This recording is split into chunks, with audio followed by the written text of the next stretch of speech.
Hello everyone, welcome back to our channel एक्स कॉटरी। मैं हूं आपका फ्रेंड एडवोकेट कैलाश और आज हम बात करने वाले हैं सॉलिटरी कन्फाइनमेंट के बारे में। एक ऐसी सजा जिसका नाम सुनते ही अपराधी का रूह कांप जाता है। ये एक ऐसी सजा है जो कि जेल में अगर कोई भी अपराधी किसी भी अपराध के अंदर गया है, जेल हुआ है उसे, और उसमें भी अगर वो वहां जाकर के भी कई सारी बदमाशियां करता है तो ऐसी कंडीशन में उसे सॉलिटरी कन्फाइनमेंट में भेजा जाता है।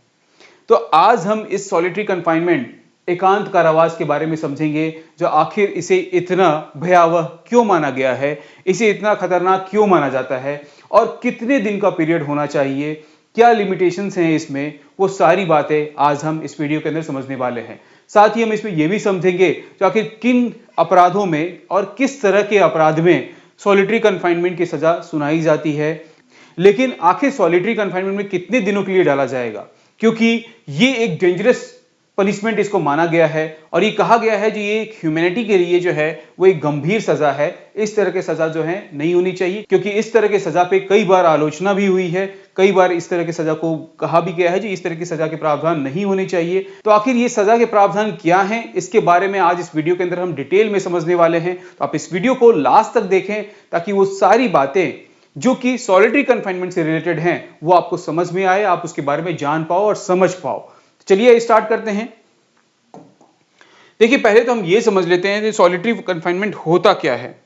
ये जो सॉलिटरी कन्फाइनमेंट है आपका is one of the most controversial form of the punishment. ये एक अपराध में जो सजा के प्रावधान हैं उसमें से सबसे ज्यादा कंट्रोवर्शियल है।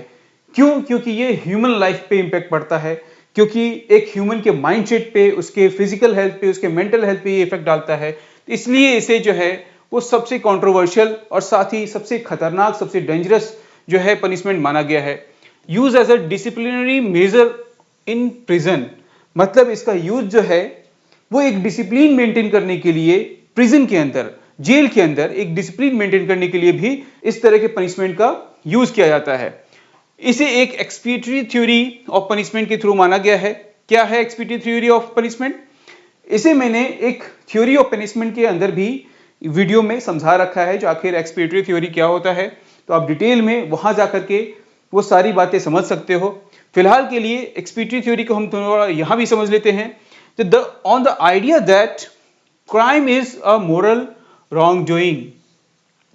देखिए, एक्सपीडिटरी थ्योरी के अकॉर्डिंग पनिशमेंट को कैसा कहा गया है कि पनिशमेंट एक किसे मिलना चाहिए। अपराधी कभी भी गलत नहीं होता है, उसके द्वारा किया गया काम, जो उसने गलत काम किया है वो एक्चुअल में जो है वो गलत है। तो इसलिए कई बार ऐसा सजा का प्रावधान होना चाहिए जिससे कि जो ऑफेंडर है उसके अंदर जो है वो चेंजेस हो पाए, उसके मन में उसकी फीलिंग हो पाए, उसे जो मैंने ये जो अपराध किया है वो गलत किया है, और अपने आप को वो चेंज कर पाए। सजा के प्रावधान कुछ ऐसे होनी चाहिए जिससे कि वो अपने आप को चेंज करे, क्योंकि हो सकता है जो अपराधी उस तरह के सिनेरियो, उस तरह की सोसाइटी, उस तरह के बीच लोगों के बीच में रह रहा हो और किसी न किसी तरीके से उसके दिमाग में ये बातें डाली गई हो जिसके कारण उसने ये एक्ट किया है। लेकिन पॉसिबिलिटी है जो वो पर्सन अच्छा हो लेकिन उसके द्वारा जो किया गया ये काम था वो गलत हो गया। तो कई बार पनिशमेंट जो है वो एक्सपीडिटरी थ्योरी के अकॉर्डिंग दिया जाता है जिससे कि अपराधी अपने अंदर चेंजेस ला सके। The word expiate means make amendment for, जैसे कि मैंने बताया जो उसके अंदर चेंजेस हो पाए, यही है एक्सपीडिटरी थ्योरी का अपना डेफिनेशन। अब बीएनएस में के अंदर जो है वो सेक्शन 11 क्या कहता है, what is the solitary confinement, इसके अंदर ये डिफाइन किया गया है। तो solitary confinement refers to isolation of a prisoner from the general prison population for a specific duration of the part of the rigorous imprisonment sentence। मतलब जो solitary confinement है वो दूसरे प्रिजनर्स से, वो जो ऑफेंडर है, जो एक्यूज्ड है, उस एक्यूज्ड को अलग रखा जाता है और अलग एक एकांत कारावास में रखा जाता है। इसे ही कहते हैं एक रिग्रेस इंप्रिजमेंट के अंदर, जिसे कि कहते हैं हम सॉलिटरी कन्फाइनमेंट। किसी भी जेल के अंदर अगर अपराधी को अकेले किसी बैरक में बंद करके रखा गया है, जहां पे एक 4x6 का एक रूम है, उसके अंदर अगर उसे बंद करके रखा गया है, तो यही है सॉलिटरी कन्फाइनमेंट, एकांत कारावास। और उसे एक लंबे समय तक अंदर रखा जाता है, जो कि टाइम लिमिट है। उस टाइम लिमिट को मैं आगे वीडियो में समझाऊंगा। तो फिलहाल हमने समझ लिया जो सेक्शन बीएनएस के सेक्शन 11 में सॉलिटरी कन्फाइनमेंट को यहां पे एक्सप्लेन किया गया है, जिसका यहां पे डेफिनेशन दिया हुआ है। पर्पस क्या होता है सॉलिटरी कन्फाइनमेंट का? Used to maintain the prison discipline. एक तो प्रिजन के अंदर, जेल के अंदर भी एक डिसिप्लिन मेंटेन रहे, इसके लिए भी किया जाता है, जिससे कि अपराधी भयभीत हो। जो अगर मैंने कोई अपराध कर दिया जेल के अंदर भी, तो मुझे जो है सॉलिटरी कन्फाइनमेंट में भेज दिया जाएगा। तो इससे भी वहां पे जो है एक डिसिप्लिन मेंटेन करने के लिए जो है इसका यूज किया जाता है। Aims to prevent further criminal activity inside the prison, जिससे कि वो कोई फर्दर क्रिमिनल एक्टिविटी प्रिजन के अंदर ना करे। और can be applied to the prisoner who pose the threat to other themselves. मतलब कुछ ऐसे अपराधी होते हैं, कुछ ऐसे कुख्यात अपराधी होते हैं जो कि कई बार दूसरे अपराधियों को भी क्षति पहुंचाने की कोशिश करते हैं, दूसरे अपराधियों को भी मारने की कोशिश करते हैं। तो ऐसी कंडीशन में इससे भी बचा जाए, इसलिए इस तरह के सॉलिटरी कन्फाइनमेंट का यूज किया जाता है। एग्जांपल में मैंने यहां पे यूज किया है, if a prisoner is involve in the violent incident inside the jail, solitary confinement may be used to the prevent further harm. जो जैसे कि मैंने आपको बताया, जो अगर कोई पर्सन अपराध करता है जेल के अंदर भी, तो उसे सॉलिटरी कन्फाइनमेंट में भेज करके, जिससे कि एक डिसिप्लिन मेंटेन हो, उसके मन में ये आए, ये भय आए, जो अगर मैंने कोई अपराध किया है या अगर करूंगा तो मुझे सॉलिटरी कन्फाइनमेंट में भेजा जाएगा। तो इस तरह के डिसिप्लिन को मेंटेन करने के लिए भी सॉलिटरी कन्फाइनमेंट जैसे पनिशमेंट को यूज किया जाता है। अब समझते हैं, when can solitary confinement be impose? कब किया जाता है इम्पोज?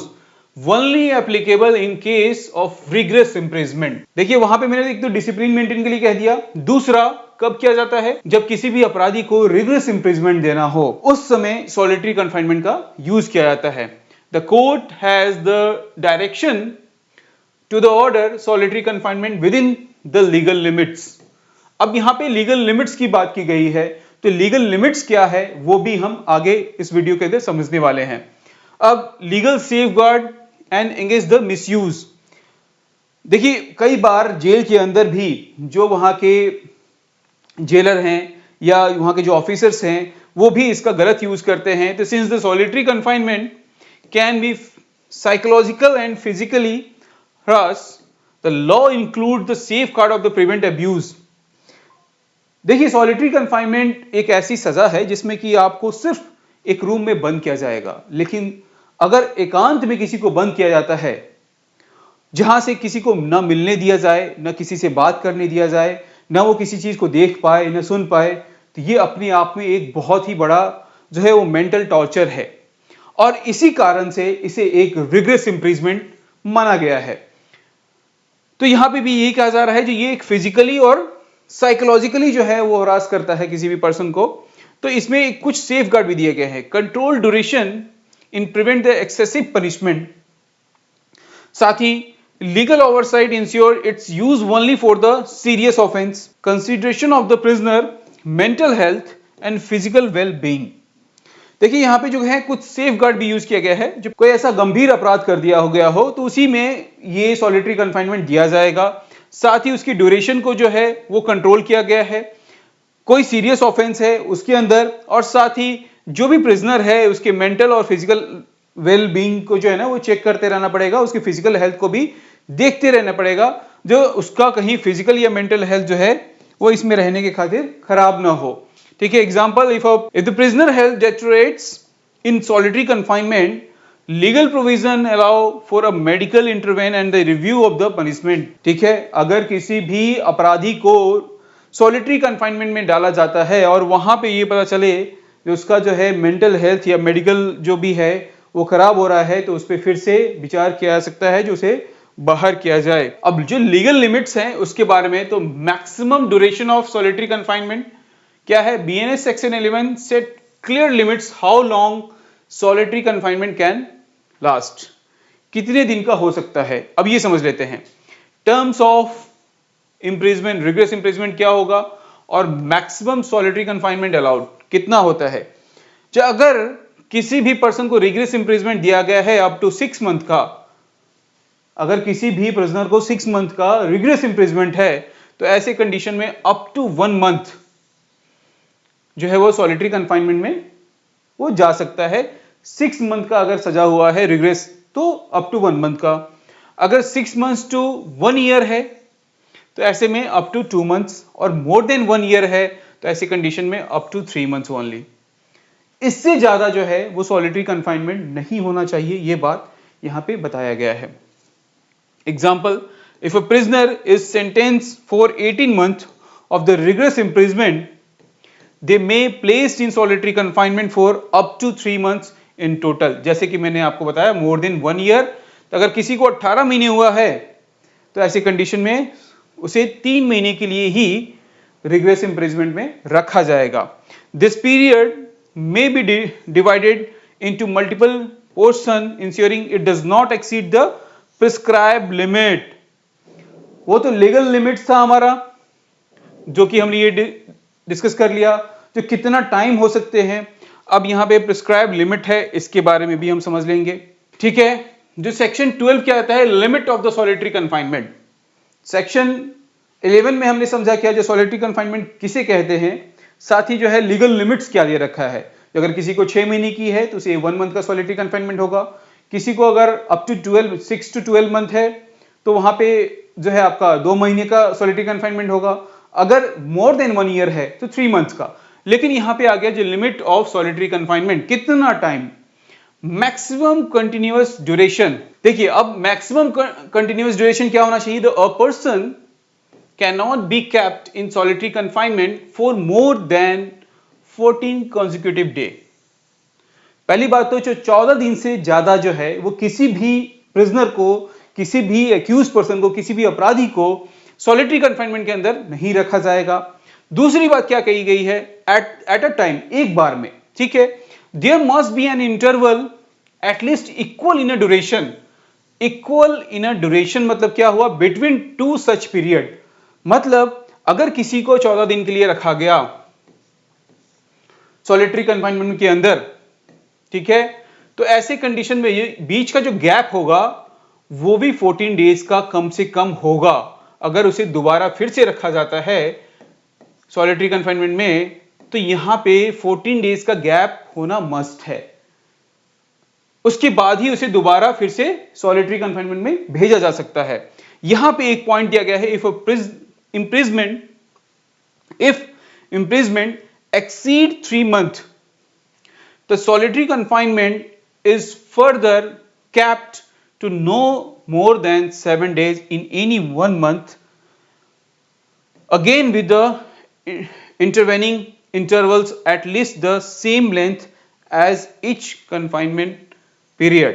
यहां पे ये कहा जा रहा है जो अगर इंप्रिजमेंट जो है वो 3 मंथ से एक्सीड होता है तो ऐसी कंडीशन में सॉलिटरी कंफाइनमेंट जो है वो फर्दर कैप किया जाएगा, और वहां पे जो है 7 डेज से ज्यादा जो है 1 मंथ के अंदर वो किसी भी पर्सन को नहीं भेजा जाएगा। मतलब ये अपराध ऐसा है जिसमें कि लिमिट दिया गया है, जो किसी भी अपराधी को इससे ज्यादा आप सॉलिटरी कंफाइनमेंट में एकांत कारावास में नहीं भेज सकते हो, ये गाइडलाइन दिया गया है। अब इसे एक सिंपलर टर्म्स में अगर समझते हैं तो शॉर्ट सेंटेंस और initial periods, you may use up to 14 days of the solitary but only once, after that you must be let the person out for at least 14 days before the imprisoning it again. जो मैंने आपको पहले ही समझा दिया, ये बीच में जो है वो 14 days का गैप होना मस्ट है। लॉन्गर सेंटेंस है अगर किसी का, शॉर्ट सेंटेंस है तब। अगर लॉन्गर सेंटेंस है किसी को 3 महीने से ज्यादा, you may can impose solitary confinement but only up to 7 days per calendar month, and each 7 days confinement must be followed by at least an equal length break। ये सजा कब होगा, जब किसी भी पर्सन का जो रिग्रेस इंप्रिजमेंट है वो 3 मंथ का है। ठीक है, तो ऐसे कंडीशन में उसे जो है 14 डेज का सॉलिटरी कंफाइनमेंट देकर के, फिर गैप देकर के फिर 14 डेज का सॉलिटरी कंफाइनमेंट आप दे सकते हैं। लेकिन अगर किसी का जो है लॉन्गर है, मतलब 3 महीने से ज्यादा का है रिग्रेस इंप्रिजमेंट, तो ऐसी कंडीशन में देखिए रिग्रेस इंप्रिजमेंट एक अलग चीज हो गया, और किसी भी पर्सन को रिग्रेस इंप्रिजमेंट के अंदर सॉलिटरी कंफाइनमेंट डालना वो एक अलग बात हो गई। तो अगर किसी का जो रिग्रेस इम्प्रिजमेंट का टाइम है वो अगर 3 मंथ से ज्यादा है, तो ऐसे कंडीशन में उसे सिर्फ 7 डेज के लिए जो है वो वन टाइम में डाला जाएगा, 1 कैलेंडर मंथ में। और अगर उसे दोबारा फिर से अगर कैलेंडर मंथ जो है वो खत्म हो रहा है, दोबारा फिर से उस दूसरे मंथ में डालना है, तो ऐसी कंडीशन में जो है वो वहां पे इक्वल लेंथ ब्रेक होना चाहिए, मतलब 7 डेज का गैप होना चाहिए फिर जाकर के उसे दोबारा हम डाल सकते हैं। ठीक है, सेल्स की क्या रिक्वायरमेंट है, जो जिसमें रखा जाएगा उसकी क्या रिक्वायरमेंट है? Every solitary confinement cell must be fitted with a means to enable communication at any time between the prisoner and a prison officer। ठीक है, वहां पे एक ऐसा उसको बनाया जाए जिससे कि वो कम्युनिकेशन के लिए अनेबल हो और हो पाए। ठीक है, this is to ensure constant monitoring and the avoid complete social isolation. ठीक है, वहां पे जो है उसका मॉनिटरिंग होते रहना चाहिए और कंप्लीटली उसको जो है ऐसा नहीं होना चाहिए जो उसको पूरा अवॉइड कर दिया जाए सोशल से, उसे थोड़ा बहुत जो है बीच बीच में टाइम मिलना चाहिए। तो यहाँ ये सब सारे जो हैं वो सेल की रिक्वायरमेंट दी गई है जो इस तरह से सेल में होना चाहिए जिससे कि एक पर्सन का मेंटल हेल्थ इतना ज्यादा खराब ना हो जाए जो कि हमें आफ्टर 7 डेज या आफ्टर 14 डेज पता चले, तो बीच बीच में उसके चेकअप्स होते रहना चाहिए। इंस्पेक्शन एंड रूल्स क्या है? The state government must make a rules on the size, lighting, ventilation and the fitting of solitary confinement cell। ये स्टेट गवर्नमेंट के जो है वो उनके ऊपर जिम्मेदारी दी गई है, जो वो सारे रूल्स जो हैं इसके लिए बनाएंगे, जो साइज क्या होगा, उसमें लाइटिंग क्या होगा, वेंटिलेशन कैसा है, उसका फिटिंग कैसा है, ये सारी चीजें स्टेट गवर्नमेंट डिसाइड करेगी। These rules ensure that the condition remain human. ये जो स्टेट गवर्नमेंट डिसाइड करेगी इसमें भी ह्यूमैनिटी को देखते हुए, एक मानवतावादी को देखते हुए ही चीजें की जाएगी। एक ह्यूमन के लिए जो सर्वाइवल है उसकी अकॉर्डिंग ही देख करके की जाएगी, ऐसा नहीं है जो बिल्कुल उसे बंद करके रखा जाएगा। क्या मिलेगा? और मेडिकल सुपरविजन क्या होगा? If the solitary confinement exceed 24 hour a medical officer must visit the prisoner daily. अगर किसी भी पर्सन को 24 घंटे से ज्यादा अगर रखा जा रहा है सॉलिटरी कन्फाइनमेंट में, तो वहां पे जो है वो मेडिकल ऑफिसर डेली वहां विजिट करेंगे और उसका चेकअप करेंगे। कन्फाइनमेंट मस्ट बी स्टॉप्ड और modified if the medical officer deems it harmful. अगर ऐसा लगे, अगर मेडिकल ऑफिसर कह रहा है जो यहाँ पे ये जो पर्सन है जिसे कन्फाइनमेंट में रखा गया है उसका हेल्थ खराब हो रहा है, तो ऐसी कंडीशन में इसे स्टॉप या मॉडिफाई किया जा सकता है। Compliance with court sentence and law. The solitary confinement can be imposed only in the accordance with law and must follow the limit prescribe in the sentence prison rule. ये जो है वो compliance code जो है mention करता है हमेशा, जो कि उसके अकॉर्डिंग ही आप जो है वो सारी चीजें फॉलो करते हुए आप किसी भी प्रिजनर को सॉलिटरी कन्फाइनमेंट में डाल सकते हो। अगर मैं कॉन्स्टिट्यूशनल डायमेंशन की बात करूं तो आर्टिकल 21 एंड जुडिशियल ओवरसाइट अगर देखते हैं तो सुप्रीम कोर्ट ने has repeatedly held that the serving a sentence does not strip a prisoner of all fundamental right. Article 21 the right of life and the personal liberty and the court have power to review the prison condition and the disciplinary punishment like the solitary confinement। यहाँ पे कई बार जो है वो honourable supreme court का judgement आया हुआ है और कई बार ऑनरेबल सुप्रीम कोर्ट ने ये गाइडलाइन भी दिया है, जो अगर कोई भी कोर्ट ये डायरेक्शन दे रहा है किसी भी प्रिजनर को जो उसे सॉलिटरी कन्फाइनमेंट में भेजा जाए, तो ऐसी कंडीशन में उसके राइट्स जो फंडामेंटल राइट हैं आर्टिकल 21 के, जो कि राइट टू लाइफ और पर्सनल लिबर्टी की बात करता है, उसका ध्यान जरूर रखा जाए, क्योंकि ये जो राइट टू लाइफ और पर्सनल लिबर्टी है वो आपका जेल के अंदर भी वो एप्लीकेबल होता है और जेल के अंदर भी इसे फॉलो करना होगा क्योंकि उसका राइट वहां भी एप्लीकेबल है। लेकिन कुछ राइट्स को जो है वो कर्टेल किया गया है कुछ नेसेसिटीज को देखते हुए, लेकिन फिर भी अगर कोर्ट को लगता है जो कर किसी भी अपराधी को सॉलिटरी कन्फाइनमेंट में भेजा जाए, तो ऐसी कंडीशन में वहां का जो प्रिजन है उसका कंडीशन, उसकी जो डिसिप्लिन है उन चीजों को देखते हुए, वहां का जो कंडीशन है उन सब चीजों को देखते हुए ही किसी भी अपराधी को सॉलिटरी कंफाइनमेंट में भेजा जाए। तो ये सारी बातें थी सॉलिटरी कंफाइनमेंट की, जो कि एकांत कारावास से रिलेटेड था। और ये मैंने आपको एक डिटेल इसका गाइडलाइन बताया है, जो आखिर सॉलिटरी कंफाइनमेंट में किसको भेजा जाना चाहिए, किसे भेजा जाता है, कितने टाइम के लिए भेजा जाता है, वो सारी बातें मैंने आज आपको इस वीडियो के अंदर बता रखा है। अगर आपको ये वीडियो पसंद आए, वीडियो को लाइक करें, चैनल को सब्सक्राइब कर लें, ताकि इस तरह की इंफॉर्मेशन आपको सबसे पहले पहुंच पाए। Thank you so much.